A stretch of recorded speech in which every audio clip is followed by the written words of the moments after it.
Joining us now is an actor, composer, Grammy winner, Emmy winner, and the only person to actually play George Washington and Derek Jeter on Broadway. We fact-checked that last one. Welcome to the show, Christopher Jackson. Hey, what's up, everybody? Thanks for having me, man. So you became a star of stage and screen in the early 90s, but you were a ball player first growing up, correct? Man, it was the only thing that I ever wanted to do. Only thing. Purely aspirational. As skilled as I considered myself to be, I wasn't the best player on my team by any stretch. But the beautiful thing about baseball is that it's aspirational in every way. You know, I grew up in Southern Illinois, watching the Cardinals, Ozzie Smith and Tommy Herr and Jack Clark and Van Slyke and all of these amazing players from the '80s, and we would get to take at least one trip a year at the end of our baseball season. The entire Rotary baseball organization would bus us up, and we'd eat McDonald's on the riverboat and then go and sweat for 3.5 hours at the old Busch Stadium. So when you moved to New York to start your Broadway career, that was right around the time the Yankees dynasty was starting to bubble up and Derek Jeter was starting to kind of put his stamp on New York. What was that like, coming to the city and starting to feel Yankees fever? Yeah, it was pretty incredible. I was a Cardinal fan, and then I kind of transitioned to the Mets when they, because I just got caught up in all of their antics and Doc Gooden and Darryl Strawberry and following that team. And then when I got to New York, the Yankees just sort of they were always there, but they kind of existed in the black and white, Roger Maris, Mickey Mantle world for me. One of the first sports books I ever read was a Mickey Mantle biography, and so I was familiar with the Yankee lore, man. But the '90s, man, they came in like a freight train, and it was really, really exciting to watch. And I got to Broadway the same year that Jeter made it to the show, and so we kind of had our rookie seasons at the same time, and the Lion King won the Tony for Best Musical, and that's the World Series for Broadway actors and for Broadway shows. And so I always kind of like found a little parallel there.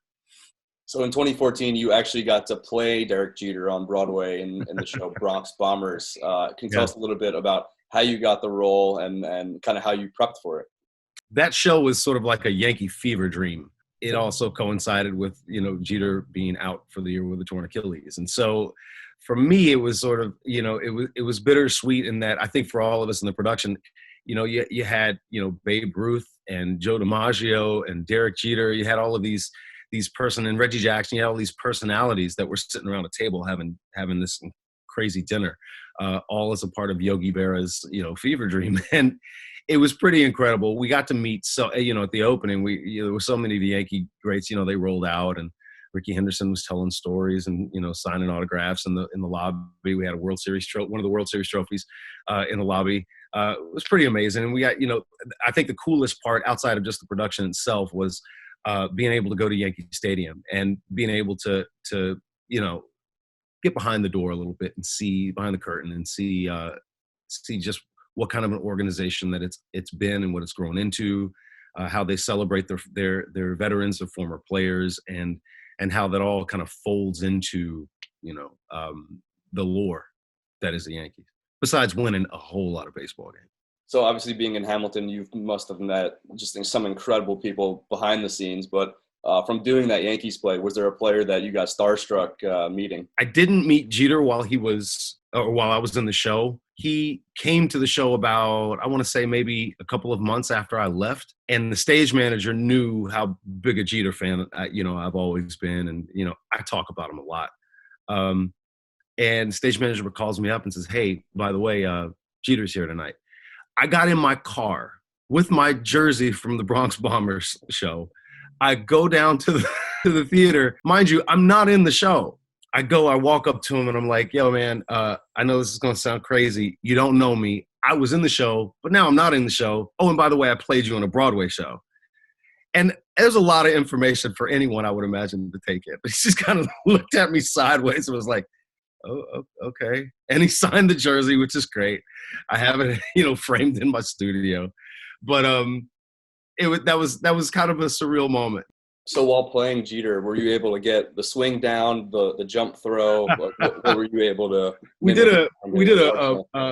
a sort of a side-by-side retrospective of some of the players and some of the more iconic photos, the DiMaggio photo and the Babe Ruth, some Babe Ruth photos for the Times when we were doing the run-up to opening the play. And they actually had me stage the jump throw in a studio, which was quite fun. I've got that one framed around somewhere too. So on this show, we go really deep on the history of baseball video games. Do you have an all-time favorite baseball video game?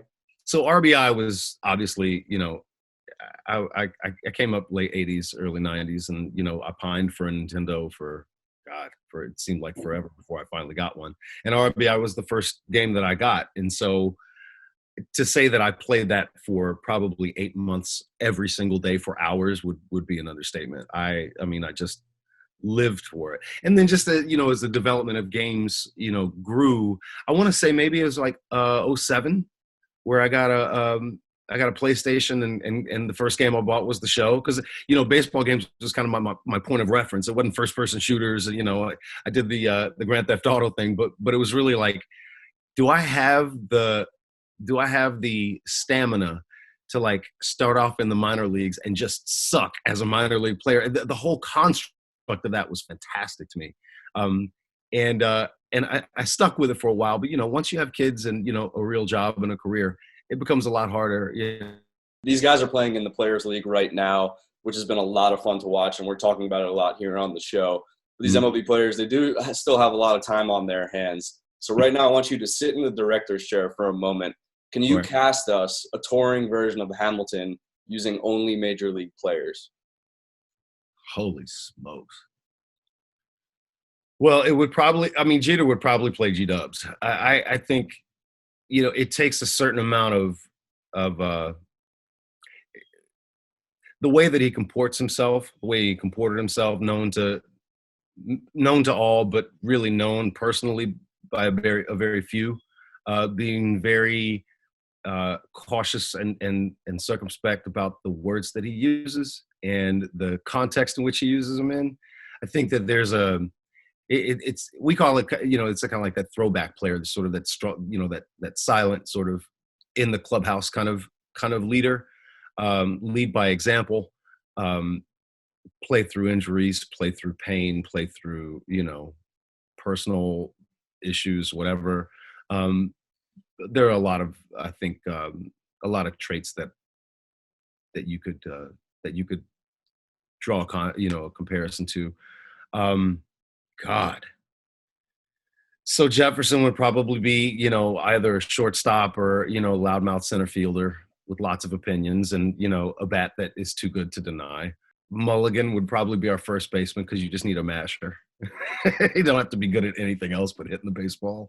Hamilton would probably be the manager because he just couldn't stop thinking, right? And he couldn't stop talking. So I think that, he was always the guy I think that wanted to be behind the scenes, directing everything. Lawrence would be your left fielder, fast, strong arm, on the bases.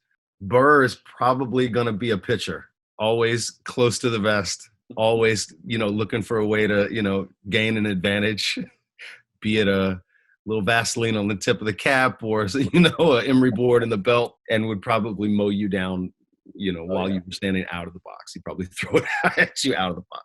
King George, third baseman. I always equate third baseman to like a drummer in a band. They're essential. And when they're good, they're great.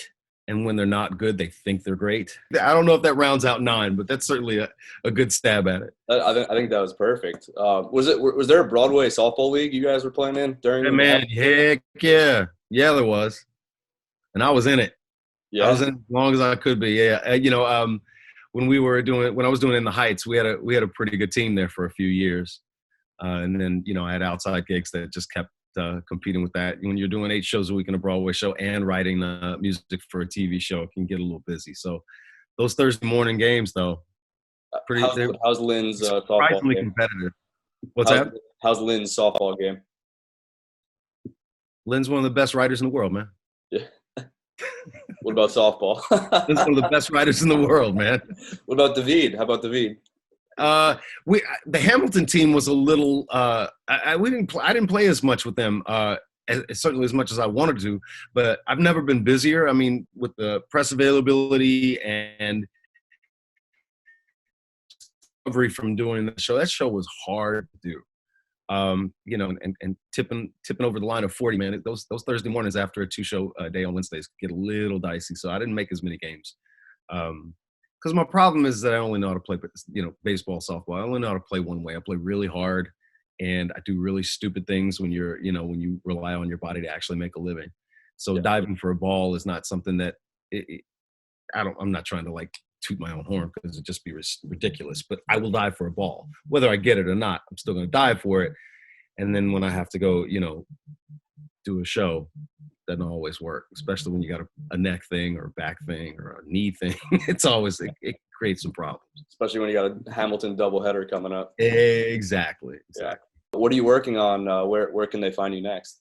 Man, right now I'm shooting a series on CBS called Bull. We're about to enter our 5th season, and when we get back to work, there's going to be a lot of fun things happening with that. I'll be shooting Tick Tick Boom with Lynn, who's currently they were shooting, and that once that resumes. I'm working on a studio record right now. I've got 3 TV shows in the hopper waiting to go, get sold and that I've written. And right now just looking to collaborate as much as possible and just keep putting good stuff out in the world. And of course, next fall, the Hamilton movie comes out. So, there'll be hopefully no shortage of invites to, softball games.